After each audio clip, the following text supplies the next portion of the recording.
Information Station 1370 WOCA. WOCA.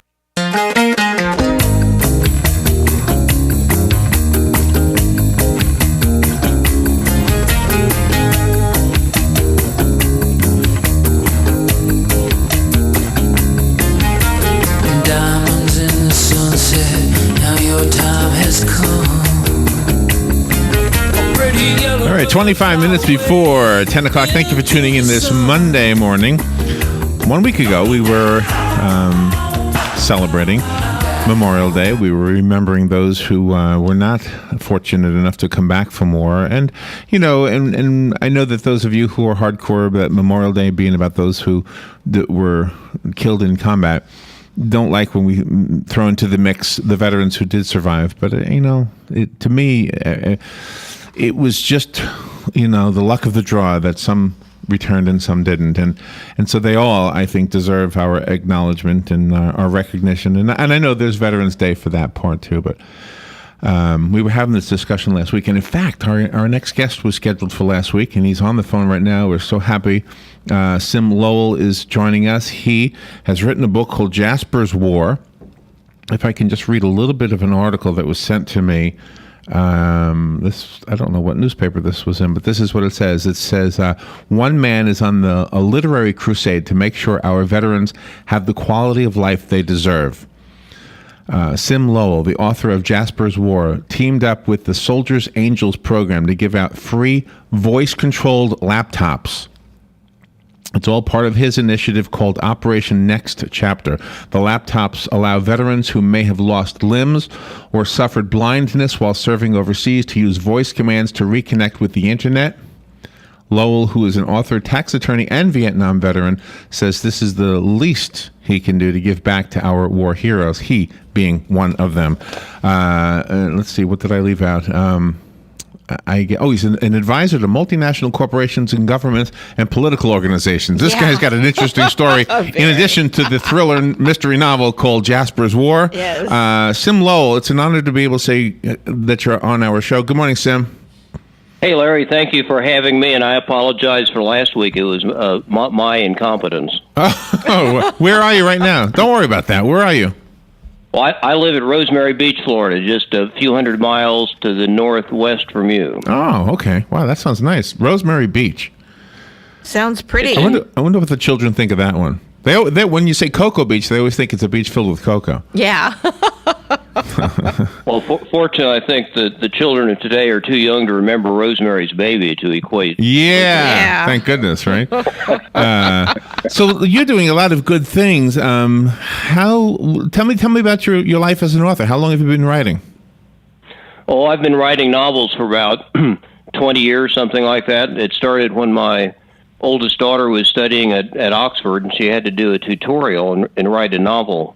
She picked out something that actually happened to us in Switzerland as a base for it, but at 20 years old, she did not have the life experience to write a lot of the books or the story, so she kept having me fill in pieces of it, and I just got into it and kept writing manuscripts and putting them up on the shelf, and got divorced a bunch of years ago, and my new wife, when we first started getting together, giggled that I had no TVs and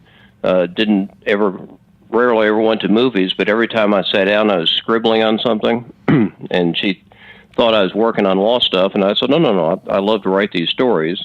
So she read a couple of them and said, these aren't bad, you ought to see what you can do with it. So I published one in 2008 and then spent 3 or 4 years active with a group called the International Thriller Writers Association. It's a trade association of thriller writers, if you will, and got to know a lot of the big names in the business and found that there's a consistent pattern of editors and publicists that were used. So I just spent those years working with editors and trying to learn how to write, and Jasper's War is the first fruit of that process. Oh, wow, that's an amazing story. So you didn't need TV or the movies. You were your own. Your own mind was your source of entertainment.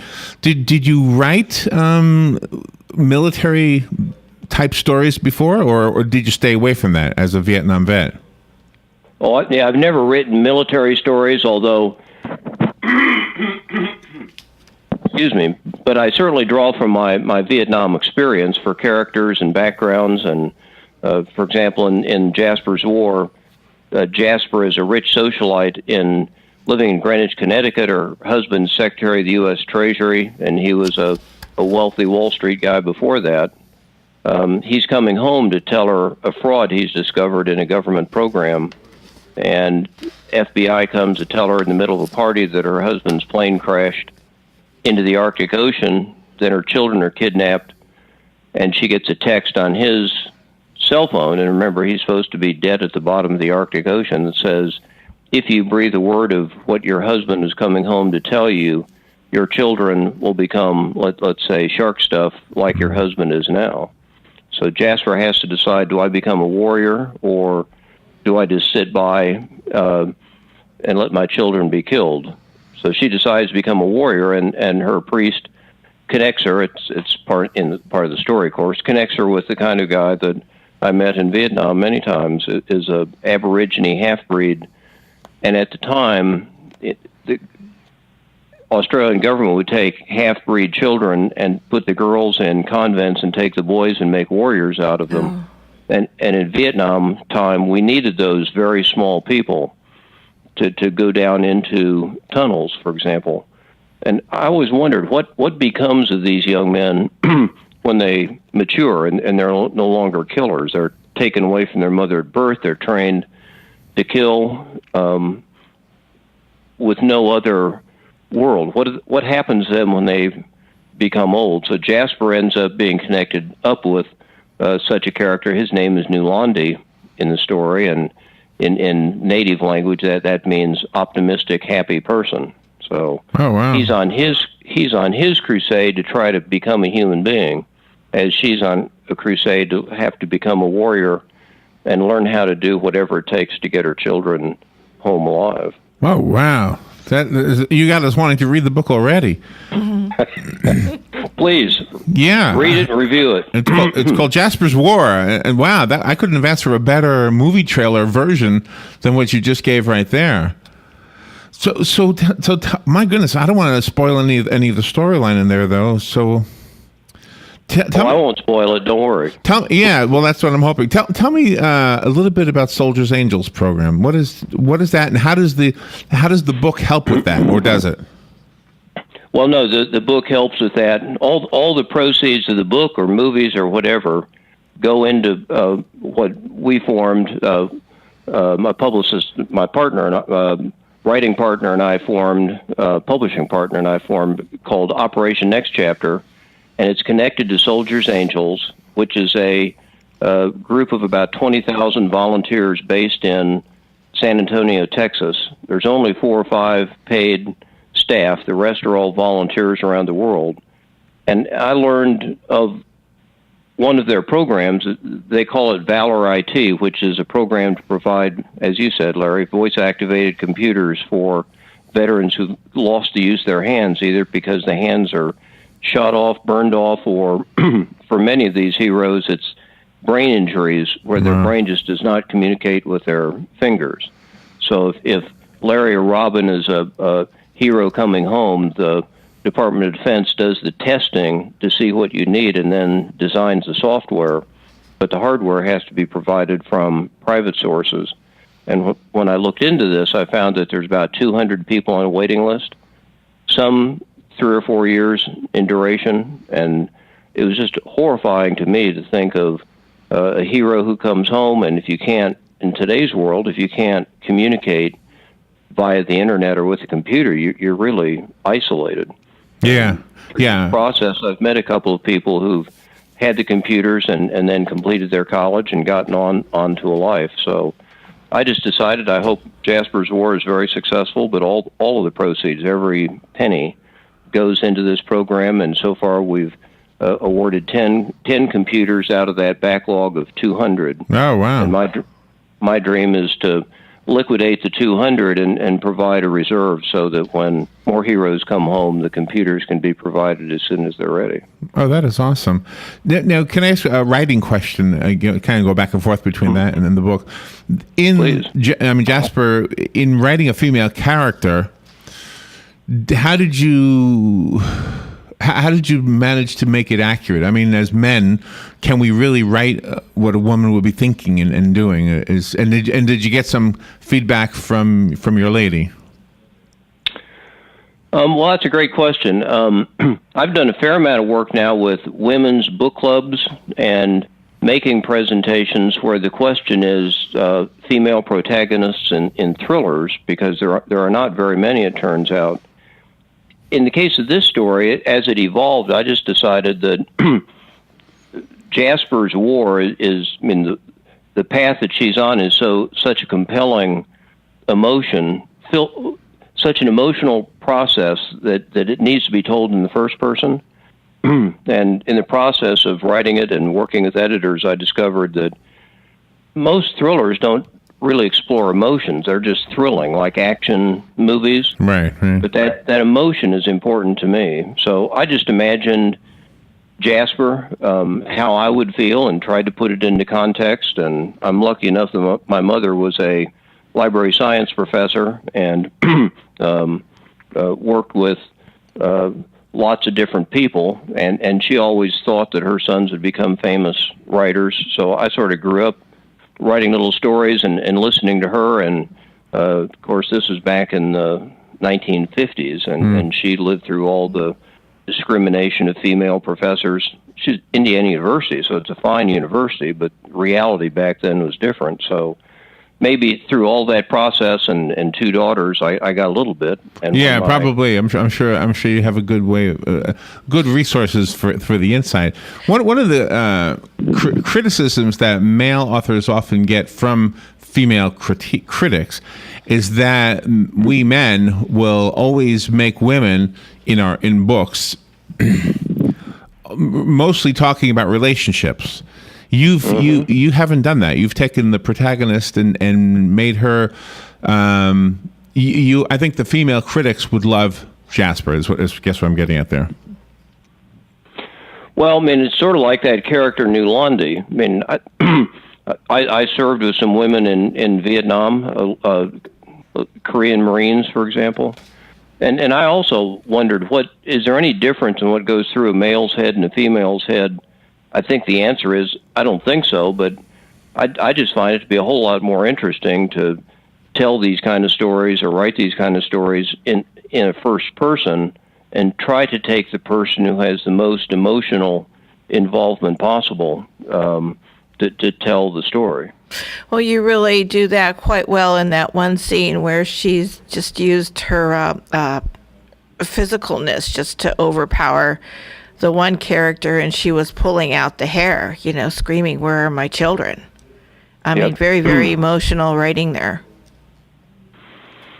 Well, she ends up having to do things that a normal person could not imagine doing, but again, she would do anything to save her children. And would a father invest the same degree of selflessness as a female? I think I don't so. know the answer to that. I think so. I hope so. Yeah, I would. Fathers love their children. I would. Yes. But I think that's part of why I was complimenting your approach to her, and I think the same thing. And again, this is what the critics will say, that men always portray men as the one night stand searchers, and that men always portray women as the romance searchers.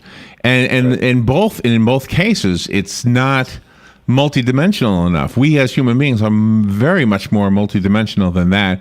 And I think you have done a great job of showing a human being, regardless of her sex, and she happens to be a woman. But I think you're right. I think some of the things, I mean, pulling the hair out, for example, may not be the way a man would handle it, but at the same time, that's probably exactly how a woman would handle it. Yeah.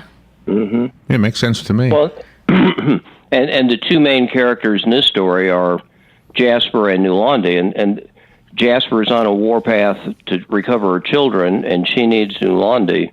Nulandi's on a warpath trying to become a human being, and he needs Jasper. So part of the tension in the story as it evolves is what happens, the relationship between Jasper and Nulandi. And as a writer, it's very interesting to frame those kinds of tensions and then see where they go in the story. And you also bring out the fact about the political aspect of it. I mean, nobody wants this leaked to the press. They use the children as collateral, trying to keep her quiet, and that's why she has to do this covertly. Right. Exactly. And Nulandi's story it kind of reflects, I think, what a lot of veterans feel, and they come back after having served. They have this period of time that they kind of have to rediscover their lives again. Nope, that's exactly the case. And it's difficult today. I mean, in my time in Vietnam, I did terribly in high school, so I had no choice but to go to the U.S. Navy. But when I came back in 1966, we were spit upon. Yeah, and we've mentioned that so many times, and we definitely made a mistake as a nation to the Vietnam vets. Do you think it was political? It had nothing to do with the veterans. It's just the young people and the hippies at the time equated anything with that, or Jane Fonda going over to North Korea, and I used to think I'd love to have a grenade to stick in her purse sometime. Yeah, good for you. Well, I mean, I had to listen. We had to listen to her broadcasts of what bad people we were. Dumbfounding. But then over time, I've seen her many times. In essence, say what you said, Larry. So you decide, okay, so we all make mistakes when we're young, and we need to move on from them. And this is kind of a side kind of a question, but do you think, because you said you didn't think you were a good student, but obviously you're an intelligent guy and a deep thinking guy, so do you think you'd be a better student now? Well, I basically flunked out of high school. And when I came back by the time I'd come back to go to college, I'd learned in the Navy that if I put my mind to doing things, and in the Navy, I was the lowest rank on the lowest part of the Navy, on the lowest kind of ship, doing the worst kind of job. And in that process, I learned that if I just put my mind to taking a step up a ladder, I can do that if I do it one step at a time. And that worked well. And in that process, once upon a time, I'll never forget an old chief who gave me a chance to get a better job, looked at me and said, "Hey, son, I looked in your service record, and I looked in the service record of all the officers. You have the highest intelligence scores of anybody on this ship by far. What are you doing what you're doing?" Oh gosh. So how did you? And that's what I get the sense of too. I get the sense that you were. I mean, obviously, you've proven these things to be true. You're an attorney. You're an accomplished author with a really great storyline and really told wonderfully. So there must have been something within you. And I'm not trying to be a psychiatrist here, but you must have not believed in yourself, or there must have been something where you didn't think you deserved any better. Am I even close? Oh, I'm not a psychologist, but oddly enough, recently at our church group here in Rosemary Beach, and a men's group, we've been doing one of these 20-week courses, and one of them, the one we're doing now, has to do with, in essence, manhood. And early in the process, it's a minister in Arkansas, as I recall, who organizes all this. But early in the process, it says every man, and of course the same is true with every woman, I'm sure, but every man has some zone of difficulty in his background, maybe an absent father, maybe a mother who's too close, or aloneness. And when I read all that, it resonated with me. I mean, my background's not important, but there's, as you say, Larry, certainly a piece of me that wanted to achieve. And my wife tells me that she just says, "You're a mountain climber, Cym. You do something, and you ought to rest and enjoy what you accomplished. But by the time you got there, you've got another mountain you want to climb, and you just keep going." So wow. At this point, wow. At this point, the mountain I want to climb is this Operation Next Chapter, to try to give back to people, to heroes who deserve everything we can do to help them. So that's my mountain now and my dream. Today's my birthday, and I'm 68. So it's time to try to pay back what I got out of the Navy and the military a long time ago. And you're really doing an outstanding job. In fact, 100% of the proceeds from your book is going to your cause. And that's Absolutely. truly outstanding. And your background in the financial aspect of it, going through the good financial times and all of the crises that have happened, not just on a local level, but all over the world, that also gives you credence as to why the scenario in this book could happen. Well, I think the background. Thank you for reading the story, Robin. Well, the background. It's my view. It is what happened. I mean, the Secretary of the Treasury at the time just released his book, and it's a very interesting book actually. But the financial background of Jasper's War, in essence, is the stimulus programs in 2008 and 2009, and the people who are holding Jasper's children are waiting for the third round of stimulus to come that would just go into the pockets of the bad guys, if you will. Yeah. So that they killed her husband and want to shut her up just long enough to let the president complete the stimulus process. And that's what Jasper knew. If I just sit here and I'm quiet, they're going to kill my children, so I have to disappear. And then I have to emerge in some way as whatever warrior it takes to find my way to my children. Wow. Cym Lowell is our guest, and his book is called Jasper's War. I have a copy of the book. I'd like to give it away. So if you want the copy I have, call me right now at the WOCA Climate Control Source Hotline, which is 622-9622. That's area code 352. And then after I give it away, let me ask Cym if he can tell us the website and how to get the book. Good morning. You've got the book. Who's this? This is Jim. Jim, you've got it. It'll be waiting for you here at the Paddock Mall, okay?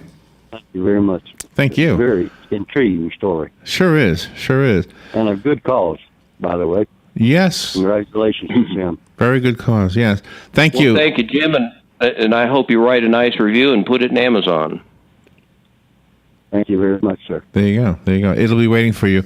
Okay, so do you have a website, Cym, for the book? Yeah, or for you? The website is www.cymlowell, one word, CYMLOWELL.com. www.cymlowell.com. And Soldiers Angels website is www.soldiersangels, and it's soldiers, there's no apostrophe in the website, so just soldiersangels, one word, .com. And if people want to buy the book, that's fine, or if they just want to make contributions, they can go directly either through my website or through the Soldiers Angels website. Okay, is it soldiersangels.org? Yes, I'm sorry, soldiersangels.org. Okay. You're right. Yeah, I'm looking at the paperwork that was sent to me. And we'll make it easy. Robin will put those two addresses on the WOCA page, the what do you call it, the web page that we have. And it'll also be on the Facebook page. We've recorded this interview, so it'll be up on Facebook and it'll be on there as well. So, Cym, happy birthday! Yes. Thank you. Thank you for your service, and thank you for being on the air, and thank you for what you're doing. You're making a lot of lives a lot better by doing what you're doing, and in the process, giving us some courage by reading this wonderful story about Jasper. Well, thank you, Larry Robin. Anytime. I love these kinds of conversations. And I hope as a birthday gift you get that call from Hollywood. Yes, for sure. Maybe next birthday. Maybe it's too soon, but you never know, right?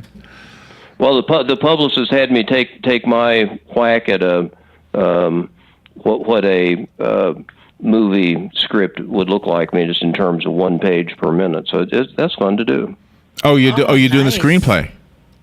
Yeah. See, that's what they just said. They just said, "Hey, while you're at it, why don't you just do this?" Yeah. Said, okay. Yeah.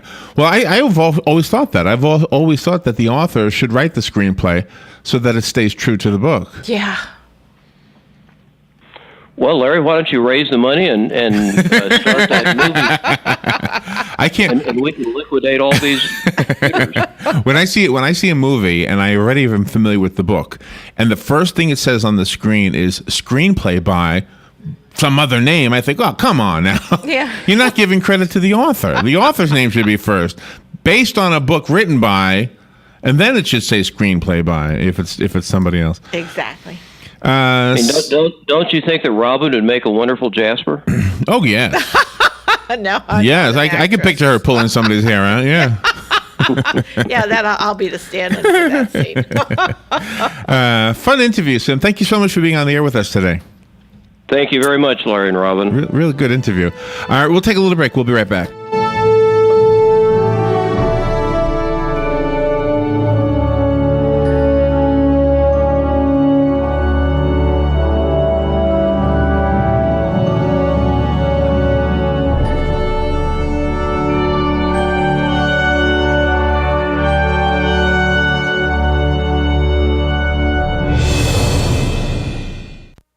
Broadcasting from the Paddock Mall Studios, this is WOCA, Ocala, Gainesville, The Villages, 1370 AM, 96.3 FM, The Source.